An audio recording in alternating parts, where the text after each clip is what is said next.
É o seguinte, aliás, vou bater um papo agora com um profissional que há pouco tempo estava lá no Corinthians, né? E pode falar um pouco desse ambiente corintiano e de vários outros assuntos importantes, o Thiago Kozlowski. A gente lembra do Thiago nessa passagem do Corinthians, foi contratado para ser ali um dos auxiliares, né, da comissão técnica fixa, assumiu uma bucha também, assumiu o time profissional do Corinthians, acabou ficando menos que o desejado, numa fase conturbada, né, politicamente falando do Corinthians, e claro que respinga dentro de campo. E para falar de outros assuntos também, como auxiliar da seleção brasileira de base. E a gente tem o prazer de receber aqui no Mundo dos Esportes o Thiago Kozlowski. Tudo bem, Thiago? Um abraço para você. Olá, Paulo. Boa tarde a todos. Boa tarde aos ouvintes da Rádio Bandeirantes. Muito legal estar aqui com vocês.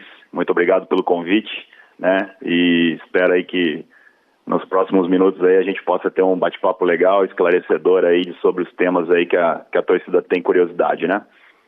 Ô Thiago, você tá na seleção de base do Brasil, na seleção sub-20, né?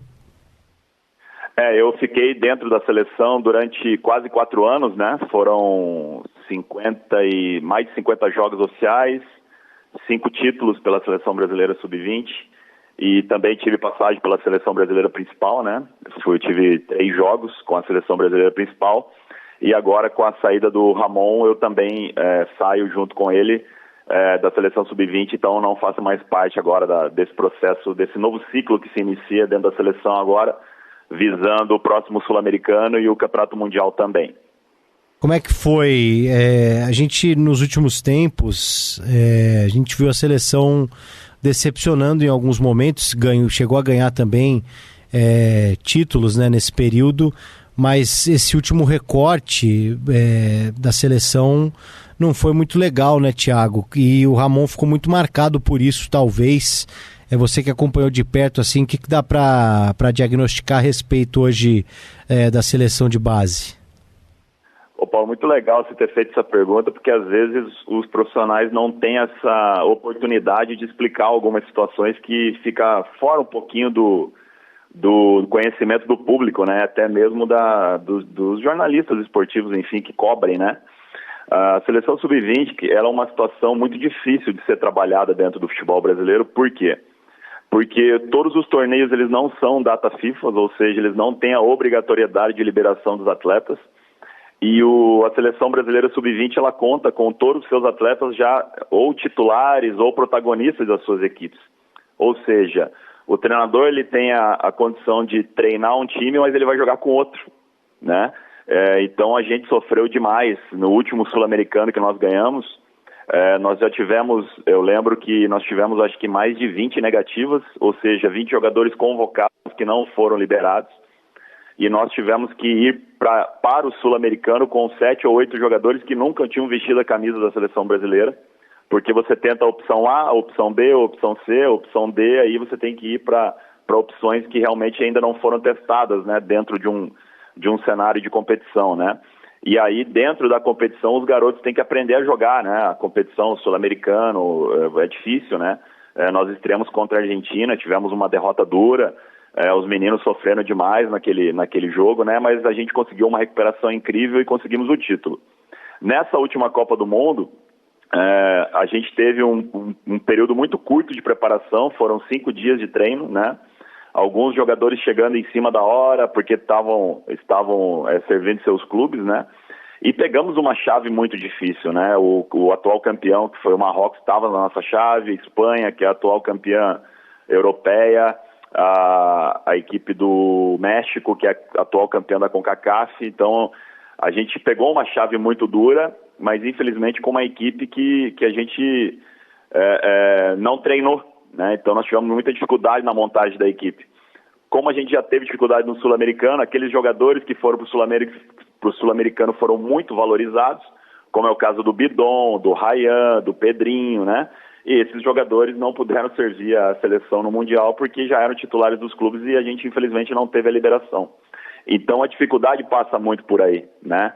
Lógico que todos nós temos responsabilidade, né? Quem está na linha de frente tem a responsabilidade, mas também é muito complicado para a seleção brasileira, falando especificamente, de você não poder contar com os melhores nos campeonatos aí onde todas as seleções conseguem levar os melhores. Haja visto o exemplo da Argentina, que consegue levar uma geração muito forte. Os clubes têm a obrigatoriedade da liberação. Eu não sei se vocês sabem, mas a AFA, se uma equipe argentina não libera esse jogador para a seleção, ela não pode jogar, esse jogador não pode jogar o Campeonato Nacional na rodada seguinte. Então, eles têm essa cultura de liberar para a seleção, para poder fazer a seleção ser forte, enfim. Infelizmente, no Brasil, a gente esbarrava muito na situação da não liberação dos atletas, né? Ô Thiago, nesse sentido, na Europa também a gente percebe que o jogador também, quando ele acaba desabrochando, ele para também de frequentar as seleções de base, né? Hoje o futebol mudou muito, né, nesse sentido. Antes, até a forma como a gente acompanhava a seleção de base. Eu gostava muito, por exemplo, daquele momento pré-olímpico, de ver os caras sendo convocados, porque o processo demorava um pouquinho mais, né? Um ou outro, claro, acabava chegando antes, era alçado ali numa titularidade, numa seleção brasileira. Nesse contexto, você não acha que hoje, talvez essa questão de futebol de base, se tratando de seleções, precisaria passar por uma adaptação, por uma mudança para que seja talvez mais atrativo, ao mesmo tempo cumpra o seu principal papel de revelar e de talvez forjar mais o cara, dar uma casca mais pro jogador, de vestir uma camisa de seleção de base, do que nesse sentido de às vezes você cobrar por título, quando na verdade não seria tão importante assim, mas ao mesmo tempo também ter essa atração, porque anteriormente eu sentia que a gente tinha um interesse maior de acompanhar, porque você viu o cara, esse cara eu sei que daqui a pouco vai estar na seleção.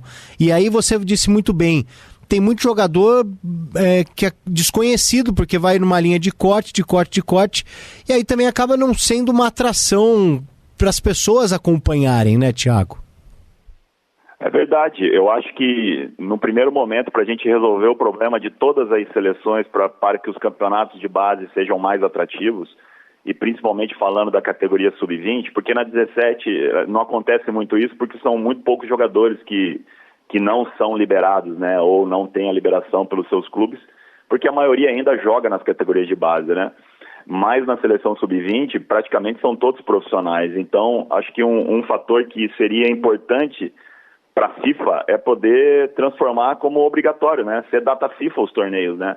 Eu acho que a Copa do Mundo ela é o ápice do atleta, o ápice de todas as seleções. Então acho que pelo menos nesses dois torneios, o Campeonato Sul-Americano que te dá a vaga para a Copa e a Copa do Mundo, elas terem a obrigatoriedade de serem data FIFA, para que todas as seleções possam contar com aquilo que você tem de melhor. E aí sim o campeonato se tornar mais atrativo, você ter jogos melhores, aumentar a qualidade do jogo, né? Eu acho que isso tudo pode ser repensado pela FIFA, né? Vou te contar um detalhe, talvez, Paulo, você não saiba. No último pré-olímpico, eu não participei, mas eu estava olhando, né, e tive acesso às relações, porque eu conversava muito com o Ramon. A seleção, ela teve, acho que mais de 47 cortes na seleção pré-olímpica do Brasil, né? Então, ou seja, 47 nomes chamados que não vieram. Eu não tenho certeza desse número, mas é mais de 40, certeza absoluta, né? Então fica muito difícil você disputar uma vaga olímpica, por exemplo. O Brasil ficou fora, tomou aquele gol aos 40 minutos da Argentina, né? Que infelizmente deixou o Brasil fora das Olimpíadas, mas o Brasil não teve nem a situação de que tinha de terceiro melhor time, né? A gente teve que se virar ali no momento de convocações para conseguir colocar uma equipe em campo. E você tem, quando você veste a camisa da seleção brasileira, lógico que para a gente só importa vencer, só importa classificar o Brasil, mas infelizmente às vezes as coisas não andam a contento, né? E também as outras equipes se preparam muito, né? Principalmente para jogar contra o Brasil e ter a oportunidade de disputar uma Olimpíada, né? Então, acho que quando você tem essa obrigatoriedade de ser data FIFA, acho que vai resolver um grande problema, principalmente para o lado das grandes seleções que tem grandes jogadores, e fica difícil de, às vezes, você contar com o que tem de melhor, né? Ô Thiago, a gente está conversando com o Thiago Kozlowski, que recentemente estava com a seleção sub-20 como auxiliar, e a gente vai falar de outros temas também dentro da carreira do Thiago, que eu acho importante. Mas eu queria falar da figura um pouco do Ramon Menezes. Você não é advogado de ninguém, mas acho que você conviveu bastante com o Ramon, e o Ramon ficou muito marcado agora por uma fase, de modo geral, da seleção, não só da seleção de base, mas de ser alçado ali a um posto de que talvez ele ainda não tenha esse estofo, né? Treinou a seleção brasileira de forma interina e ficou um tempo suficiente na seleção de base para ser criticado e para ser colocado talvez como o principal rosto de um fracasso dessa seleção de base, e saiu depois dessa última disputa aí, dessa Copa do Mundo. O que falar da figura do Ramon Menezes, você que conviveu perto dele aí nos últimos tempos, Thiago? Olha, eu tive na maioria dos torneios, né, com o Ramon, né, e falando um pouquinho dos números, né, que eu acho que é importante a gente puxar. Quando nós chegamos na seleção, faziam 11 anos que o Brasil não ganhava o Sul-Americano, né? Ou seja, passaram vários treinadores, às vezes alguns até tendo a unanimidade do futebol brasileiro, e não ganharam, né? O Ramon ganhou de forma invicta, né? E aí veio o bicampeonato sul-americano, que nós ganhamos agora em janeiro também, e acho que é a primeira vez na história que o Brasil ganha 2 vezes seguidas, se não me engano, né? Faziam 37 anos que o Brasil não era campeão pan-americano. O Ramon foi campeão pan-americano no Chile, né? Enfim, aí o fracasso realmente a gente pode colocar na conta essa questão da não classificação para a Copa do Mundo, né? E também você não ganhar o Mundial, né? Por todos esses fatores que a gente já enumerou aqui, mas não tem desculpa, o Brasil sempre vai ser favorito e a gente tem que sempre lutar para ser campeão, né? O Ramon, ele entrou na seleção brasileira através de um processo seletivo, ele passou por uma série de situações concorrendo com outros nomes e o nome dele foi escolhido, né? Então ele entrou por mérito, né? Às vezes eu ouço as pessoas falando que entra por indicação. Não, ele entrou por processo seletivo, ele passou pelo processo seletivo e foi o nome escolhido, né? Para entrar na seleção brasileira.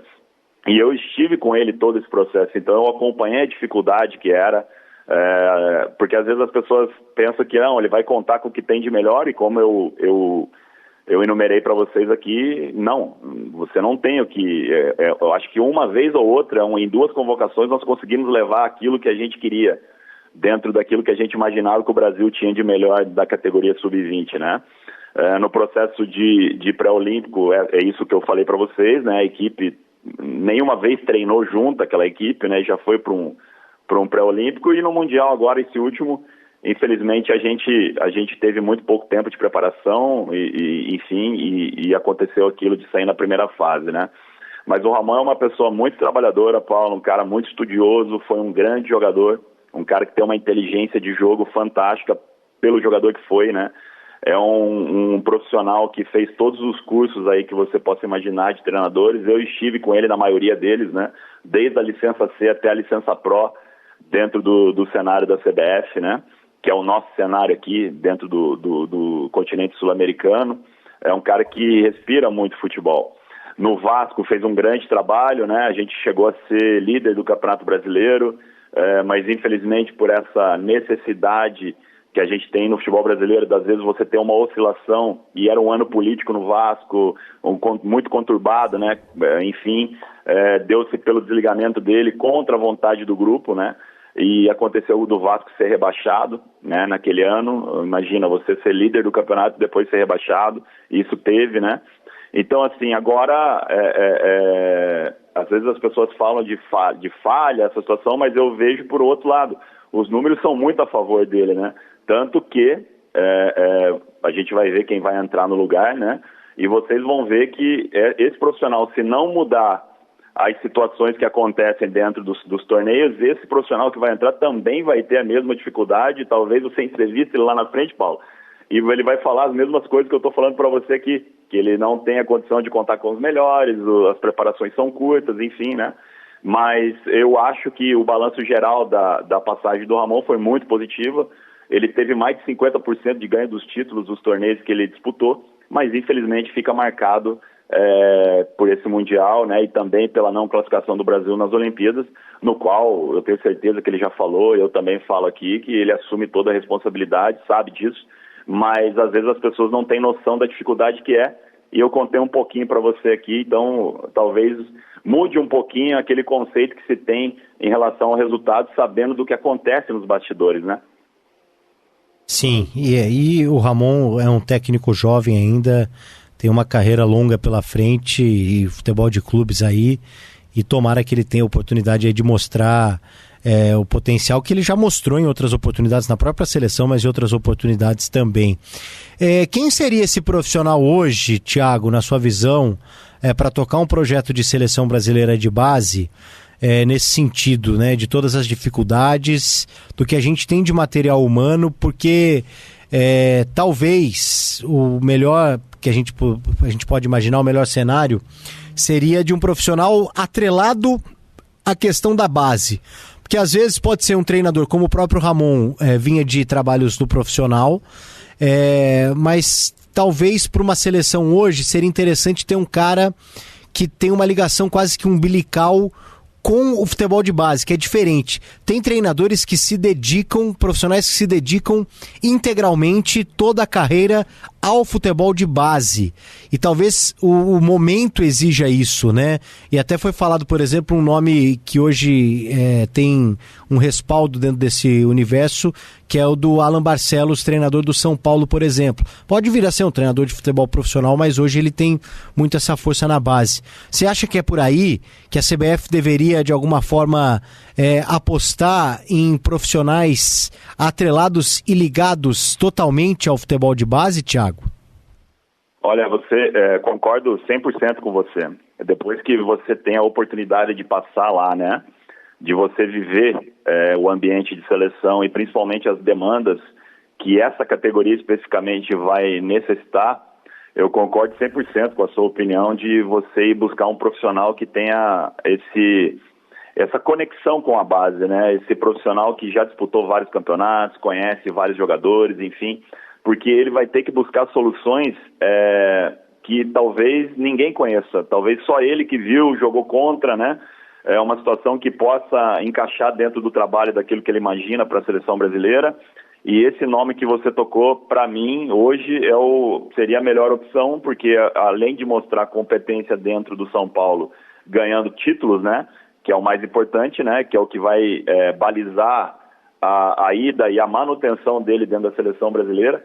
E a gente, Paulo, não pode deixar de falar, né, no Brasil, porque ele vai vir para um projeto, para isso, para aquilo, esquece. Dentro da seleção você precisa ganhar, né? Seja ela sub-15, sub-17 ou sub-20, você tem que ser campeão, porque se você não for, você vai sair. Então o Alan já mostrou que ele tem essa característica de ser um cara vencedor, trabalha num grande clube onde a pressão também é similar àquilo que ele vai enfrentar dentro da seleção brasileira. Então, dentro do cenário que eu vejo, talvez esse seja um dos nomes fortes aí para que venha assumir a seleção sub-20. Concordo com você plenamente nesse ponto. Eu queria até retornar um pouquinho essa questão, né, da dificuldade de hoje tocar uma seleção dentro desse novo cenário do futebol.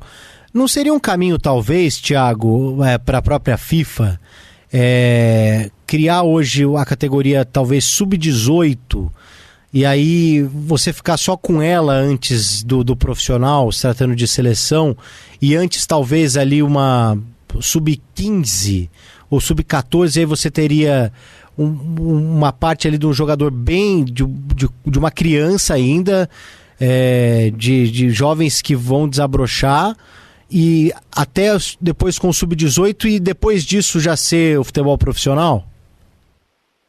Isso é uma situação que eu acho que já acontece na Europa, né, Paulo? Você, por exemplo, eu vou te dar um exemplo.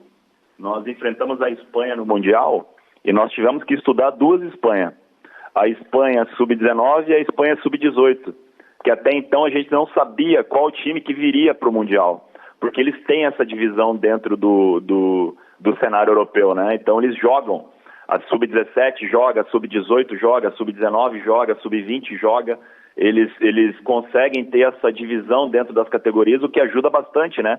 Porque, imagina, às vezes você tem uma seleção sub-20 que não vai conseguir atender a sua demanda de jogos na sua totalidade, os atletas, né? Então você pode puxar da sub-19, porque esses atletas também já estão acostumados com o contexto de seleção, que é importante enfatizar, né, Paulo? A gente tem grandes jogadores, né? E depois nós vamos entrar num tema, acho que vai muito de encontro a isso que nós estamos falando, que é essa entrada excessiva de estrangeiros, atletas estrangeiros dentro do futebol brasileiro, que está atrapalhando a subida de atletas brasileiros jovens para as suas equipes, né? Isso eu pude acompanhar e ver de perto, né?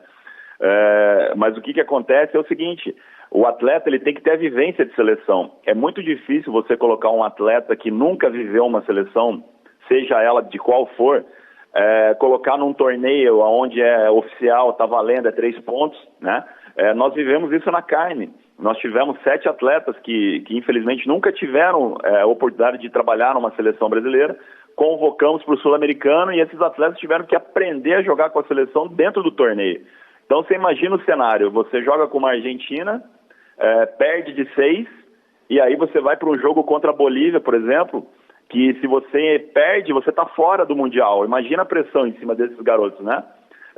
E aí eu toco num outro ponto, que eu acho que a sensibilidade do Ramon nesse momento foi muito legal, porque nós preservamos mais a seleção, né? A seleção brasileira baixou o bloco, nós jogamos mais no contra-ataque, demos mais tranquilidade para a defesa, o Brasil começou a colher os resultados e aí batemos campeões, né? Enfim, isso foi muito legal.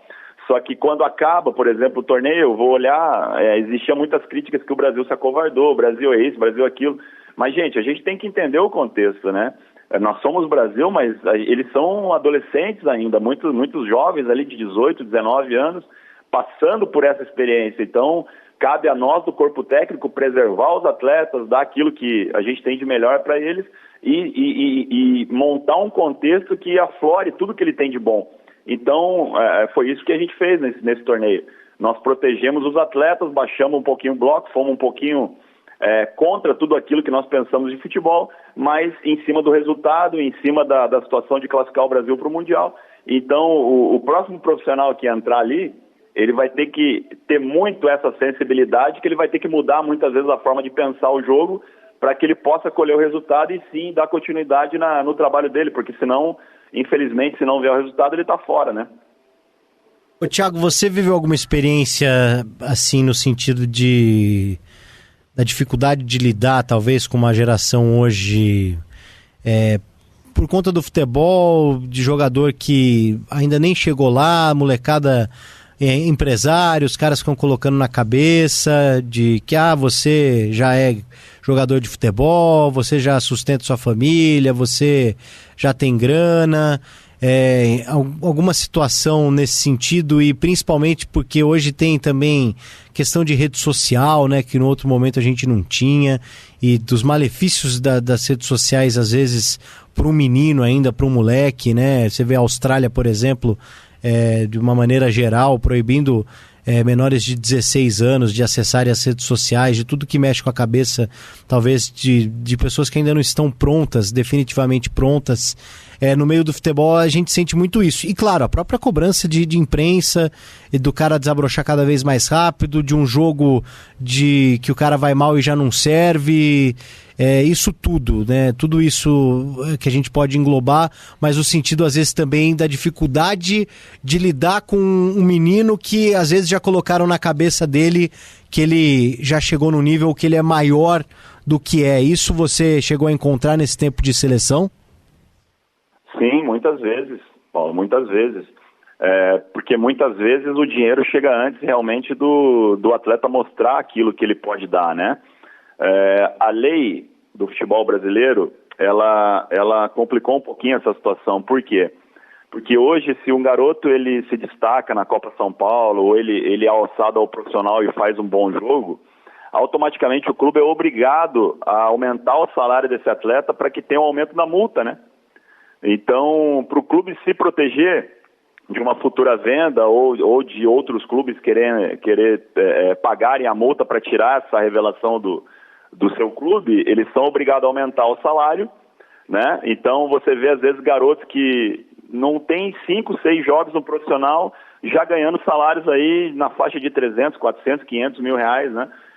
E isso mexe com a cabeça de um atleta. Você imagina, nós estamos falando de atletas de 17, 18 anos, infelizmente, dentro da sociedade que a gente vive, de atletas às vezes que não tem uma base familiar sólida, né? Não tem o pai, não tem a mãe, não tem pessoas que possam aconselhar esse atleta a realmente direcioná-lo, né? A como guardar o dinheiro, a como investir no seu processo de qualificação, trabalhando a parte física, mental, né? Tudo isso que vai balizar para que ele tenha uma carreira longa e vitoriosa, né? E realmente, Paulo, hoje esse para mim é o maior desafio, não só dos treinadores de base, mas também dos treinadores do futebol profissional, porque esses atletas estão chegando cada vez mais novos no profissional. Então eu sempre brinco, né, quando eu vou falar em algum curso, alguma situação, né, para treinadores que estão chegando agora, eu brinco para eles o seguinte: olha, você dar um treinamento de qualidade, isso é um ponto crucial dentro para você pegar uma grande equipe, um trabalho numa Série A de Campeonato Brasileiro. Mas a grande sacada é como você vai lidar com esses garotos, né? Como que você vai gerenciar esses atletas. Então eu brinco que 70% é gerenciamento, 30% é trabalho de campo. Eu faço essa brincadeira, essa analogia, né, com eles.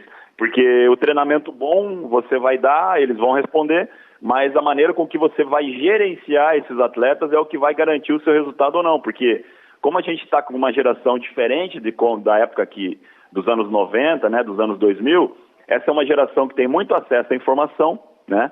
Então eles não ficam muito tempo concentrados numa coisa. Então palestras longas, vídeos longos é uma coisa que não funciona, né? Eles precisam receber muita informação. Vou te dar um exemplo, Paulo. Na época que eu jogava, por exemplo, nos anos 90, ali dos anos 2000, a gente conversava mais entre a gente, né? Então o jogador se resolvia mais dentro do campo. Hoje ele está cada vez mais dependente da figura do treinador. Quanto mais informação que o treinador passar, mais sucesso ele vai ter. E hoje os jogadores, infelizmente, o poder de tomada de decisão dentro do campo está se diminuindo cada vez mais pela situação que nós estamos enumerando aqui. Rede social, há muito acesso à informação, a desconcentração muito fácil, essa amizade entre eles também, né? Porque hoje você olha, todo mundo fica no celular, então acabou aquelas conversas, né, que se tinha muito, né, conversava na concentração, tudo. Hoje cada um fica no seu canto. Eu acho que essa vai ser o maior desafio aí no futuro para os treinadores, né? É você saber lidar com essa geração e saber gerenciá-los da maneira correta para extrair o melhor deles dentro do campo, né? E também direcioná-los fora, que para mim é o mais importante, né? Você pensar no homem antes do atleta. Então esse ponto eu acho que é um ponto que dificulta realmente isso tudo que nós estamos falando aqui. Estamos conversando com o Thiago Kozlowski, treinador de futebol auxiliar técnico, recentemente estava no Sub-20 da seleção brasileira. Ô Thiago, amanhã tem uma grande decisão, né, que encerra o calendário brasileiro em 2025 entre Vasco e Corinthians. Do lado do Vasco tem um rapaz chamado Ryan. Ele será o próximo craque do futebol brasileiro, Thiago?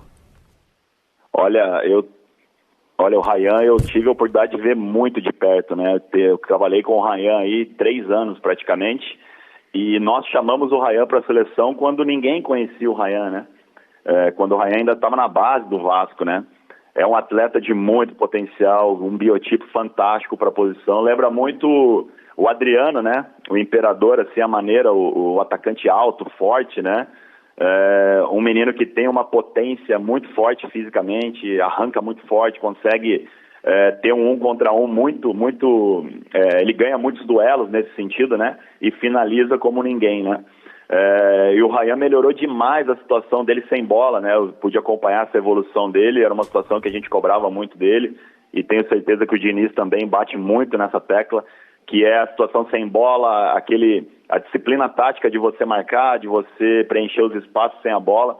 Ryan melhorou demais e eu tenho certeza absoluta que se ele continuar nessa batida, o Ryan, primeiro eu acho que ele pode ter a chance de disputar a Copa do Mundo a próxima, pelo desempenho que ele tem, mas eu tenho certeza também que ele deve estar indo aí para um grande clube europeu num curto espaço de tempo, e aí sim ele poder desenvolver todo o talento dele, mostrar tudo aí, ser um dos grandes do futebol brasileiro. Eu torço para isso, porque é um garoto muito humilde, muito trabalhador e merece tudo isso que está acontecendo na vida dele.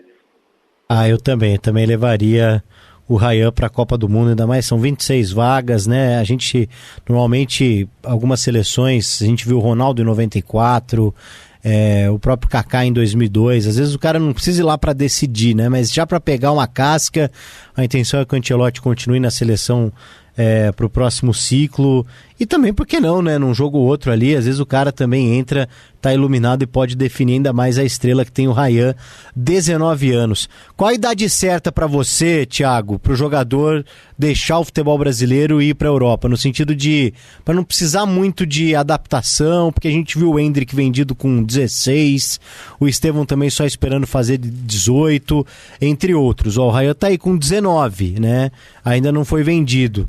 Qual seria uma idade ideal, assim, que se desse para baixar uma lei, jogador só pode sair com X idade porque é quando ele vai estar pronto? Qual seria essa idade? Olha, é um ponto que ele diverge muito de acordo de jogador para jogador, né? Eu, como brasileiro e entusiasta do futebol brasileiro, acho que quanto mais a gente mantivesse os nossos craques aqui, seria melhor, né? Mas se a gente voltar um pouquinho, Paulo, antigamente, lógico, com raras exceções, os nossos craques saíam dentro daquela faixa de idade 24, 25, 26 anos, né? Então eles saíam muito mais maduros para a Europa, né? Então nós tivemos grandes jogadores que jogaram na Europa e que não foram tão jovens, né? Salvo algumas exceções, lógico, acho que o Ronaldo Fenômeno foi uma dessas, né? Mas eu acredito que depois dos 23, 24... tendo essa maturidade, essa preparação já, eu acho que ele pode ter mais chance de chegar e ter um período de adaptação mais rápido e conseguir desenvolver mais rápido, né? Até porque ele vai entrar no seu ápice físico, no seu ápice de maturidade de atleta mesmo, né? Já tem um lastro bem legal sendo feito, né, dentro dos clubes brasileiros. Mas eu acredito que isso, Paulo, é uma coisa que a gente não vai ver, não. Eu acho que cada vez mais cedo os nossos atletas vão estar saindo aí pela globalização do futebol. Hoje a terceira divisão do campeonato amazonense a gente consegue ver na internet. Então, os atletas jovens que despontam, acho que cada vez mais rápido eles vão estar saindo aí para fora do Brasil, até pela necessidade de fazer negócio dos clubes brasileiros, para essa dificuldade financeira que infelizmente muitos clubes brasileiros passam, né? É uma loucura o que acontece hoje nesse sentido. Os jogadores são vendidos sem sequer colocarem o pé no time profissional. São Paulo, por exemplo, vendeu o Ângelo recentemente, aí lateral para a França, para o Strasbourg da França. Ele nem subiu para o profissional ainda, a gente nem sabe. Eu acho uma loucura isso cada vez mais cedo, e cada vez mais cedo também os caras, o mercado, enfim, cravam que não, esse já tá velho, já passou, e sendo que, como você bem disse, né, anteriormente os jogadores iam já numa idade um pouco mais avançada, né? O Neymar, por exemplo, mesmo com todo o assédio, o Santos conseguiu segurar ele por um bom tempo. A gente pode até falar das negociações, do que o Santos fez com o Barcelona e tudo mais, só que o Neymar ainda ficou um tempinho aqui dando esse gostinho. E, por exemplo, Thiago, o Endrick foi vendido para o Real Madrid antes de completar 18 anos, e muita gente já crava um fracasso do Endrick, com 19 anos no Real Madrid. Ele vai ser emprestado agora para o Lyon. Também começou a ser falado que o que prejudicou o Endrick no Real Madrid seria o fato dele não ter ido ao Real Madrid Castilha, e que estava em contrato, né? Coisa que, por exemplo, quase todos os jogadores que foram ao Real Madrid passaram por esse processo. Foi um processo importantíssimo, que não é demérito nenhum jogar no Real Madrid Castilha, que seria o Real Madrid B, e que talvez isso que hoje falte ao Endrick para ganhar essa confiança final, para servir de fato. Foi titular essa semana aí no jogo da Copa do Rei, mas a tendência é que saia num primeiro momento pro Lyon, e muita gente fala dessa situação do Real Madrid Castilha, pro cara já pegar um gostinho de Real Madrid, ô Thiago. E foi o que aconteceu com o Vinícius Júnior, né? Se a gente lembrar, o Vinícius Júnior ele foi pro Castilha, né? E depois teve um período de adaptação e entrou na equipe de forma bem tranquila, né? E conseguiu dar sequência e virou o que virou, né? eu não classificaria como fracasso de forma alguma. O Endrick é um garoto muito jovem, né, que saiu muito cedo, né, a gente entra nessa discussão de talvez o Palmeiras esperar mais um pouco, ele amadurecer, jogar uns 2, 3 campeonatos brasileiros em ótimo nível, né? Isso seria, eu acho que, um fator importante para ele poder ir para a Europa de uma maneira melhor preparada, né? Eu te cito outros exemplos. A gente tem o Luiz Guilherme, que jogou no Palmeiras, que fez um grande campeonato brasileiro e não consegue ter uma sequência dentro do... Acho que ele está no West Ham da Inglaterra, se não me engano, sim, né? Não consegue ter uma sequência, né? Então, assim, é um jogador também de um alto potencial, de excelente potencial. Garotos nessa idade, né, Paulo, ele tem que ter sequência. Ou seja, ele tem que ter uma sequência de jogos, ele vai oscilar, que é normal, uma hora vai jogar bem, uma hora vai jogar mal. E ele tendo essa sequência de jogos, com certeza o nível técnico, físico, tático, vai melhorar em todos os sentidos. Então, eu acho que esse movimento do Endrick para o Lyon talvez seja uma situação muito bacana para o lado dele, porque ele vai ter essa sequência de jogos, vai poder amadurecer mais, e aí sim talvez voltar para o Real Madrid melhor preparado, porque é importante a gente enfatizar, né? Nós estamos falando de um jovem de 18 anos, né? Que ainda não está, ainda está num processo de maturação, está num processo, em todos os processos da vida, né? Então a gente tem que ter muito cuidado quando a gente analisa isso, porque daqui 2, 3 anos o Endrick pode ser o camisa 9 da seleção brasileira, e aí essas pessoas que estão falando que foi um fracasso, essas mesmas que vão bater palma depois, né? Então a gente tem que ter muito cuidado quando analisa um jogador desse, mas para mim ele precisa de sequência. Acredito que o Lyon possa dar isso para ele. É uma loucura pensar que a Copa de 2026 está aí e o Endrick hoje não faz parte do elenco da seleção por tudo que a gente esperava, né? Mas dentro disso, de ter paciência, de que é um jogador que pode, acho que vai desabrochar e vai ajudar muito ainda a seleção brasileira e os clubes que ele serviu, Real Madrid, enfim. Ô Thiago, queria falar um pouco de você, da sua passagem do Corinthians em 2024. Foi uma loucura, hein, cara? Tudo que aconteceu num momento conturbado político de mudança no Corinthians. Você chega como auxiliar fixo, você é alçado aí a treinar o time e deixa o timão em pouco tempo. Você já digeriu tudo isso que aconteceu com você se tratando de Corinthians? Olha, é um time que eu tenho muito carinho, sabe? Eu tenho muitos amigos lá, apesar do meu período ter sido curto, foi um período bem intenso, assim, e quando a gente se cruza, né, de jogos contra, é aquela alegria, todo mundo vem, abraça, né? É importante você deixar essa boa relação e principalmente a boa impressão do seu trabalho, né? Nós chegamos no Corinthians, eu cheguei com o Mano Menezes no Corinthians, né? E nós chegamos num momento bem difícil, né? Porque começou a temporada, era uma temporada de desmanche da equipe, né? Então jogadores experientes estavam deixando o clube, pilares estavam deixando o clube e o Corinthians estava partindo por um processo de reconstrução.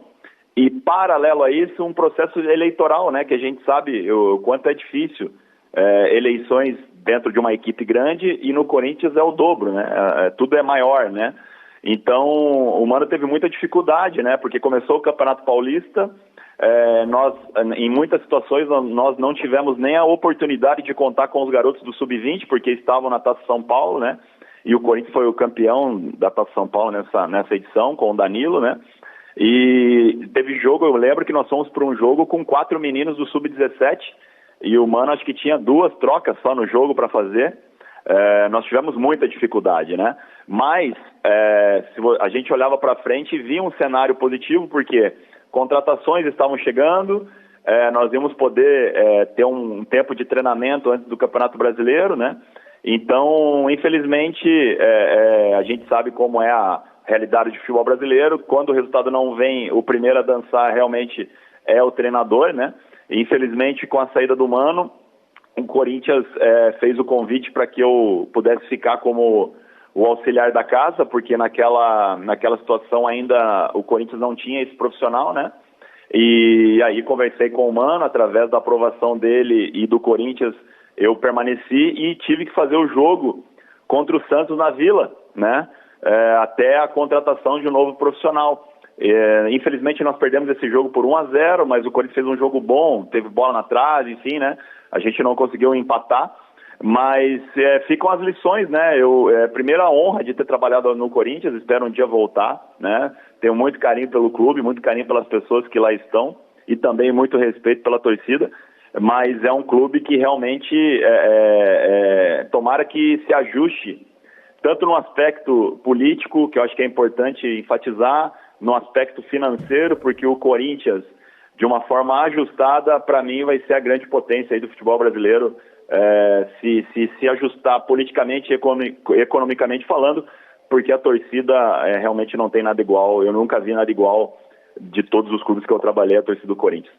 Realmente, né? O Corinthians organizado, e mesmo com tudo isso, o Corinthians chega a uma final de Copa do Brasil como chegou, no ano eliminando o Palmeiras em 2 oportunidades, vencendo o final do Paulistão, na própria Copa do Brasil também.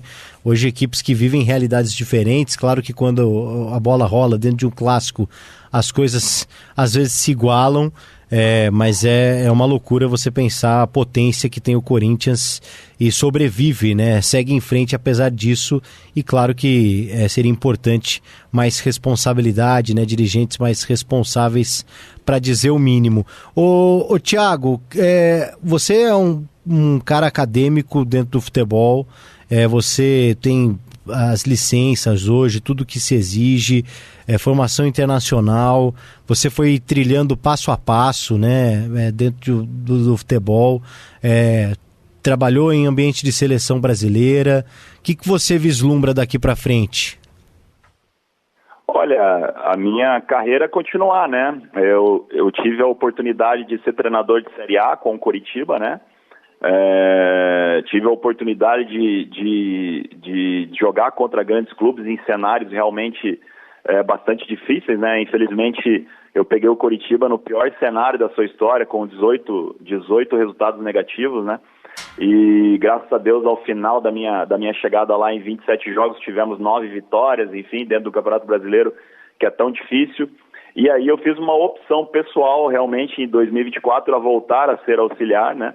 Até mesmo para ter a oportunidade de trabalhar com o professor Mano, que é um cara absolutamente vencedor. Eu queria ter essa oportunidade de vivenciar isso ao lado de um treinador bastante experiente como ele, né? E para mim tem sido muito enriquecedor. Eu passei pelo Corinthians, depois eu tive a oportunidade de participar do trabalho de levantamento do Fluminense, né? Nós salvamos o Fluminense do rebaixamento o ano passado, no último jogo contra o Palmeiras, você deve lembrar disso, né? E depois também esse ano eu tive a oportunidade de trabalhar no salvamento, vamos assim dizer, do Grêmio, quando nós chegamos também numa situação muito difícil, o Grêmio, o penúltimo colocado do Campeonato Brasileiro, e ao final deixamos o Grêmio classificado para a Copa Sul-Americana. Então, assim, eu acho que são oportunidades que eu tenho de aprendizado, oportunidades de amadurecimento, que é muito difícil isso em qualquer curso, Paulo, não te ensina isso, né? Como você lidar em situações de pressão, como você lidar com grandes craques, como você lidar com resultados negativos, como você lidar com a imprensa, como você lidar com o corpo diretivo.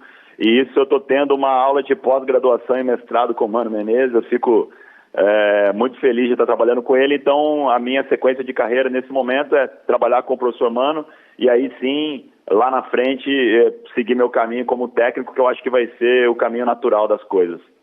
O Mano é o seu grande professor nessa trajetória toda, Thiago? Eu sempre tive 2 grandes referências, né? O Ramon e o Mano. O Ramon Menezes me ensinou muitas coisas, assim, eu tive muita... ele tem uma inteligência de jogo, assim, fantástica, os macetes, assim, que eu fui ex-atleta, mas ele passou uma visão diferente, sabe? Do camisa 10, de posicionamento, de batida na bola, de parte tática, de disciplina tática. Aprendi muito com o Ramon, e o Mano Menezes me ensinou muito as questões de gerenciamento. Ele é mestre nisso, de gerenciar grupo, de você sair de situações difíceis, de você controlar equipes grandes, porque assim, Paulo, é muito complicado você colocar um treinador que às vezes não tem experiência para dirigir grandes equipes em situações de risco. E eu vejo o quanto é importante você ter um treinador com estofo, um treinador vencedor, nos momentos em que a equipe mais precisa. Ele bate no peito, ele segura muita bronca, né?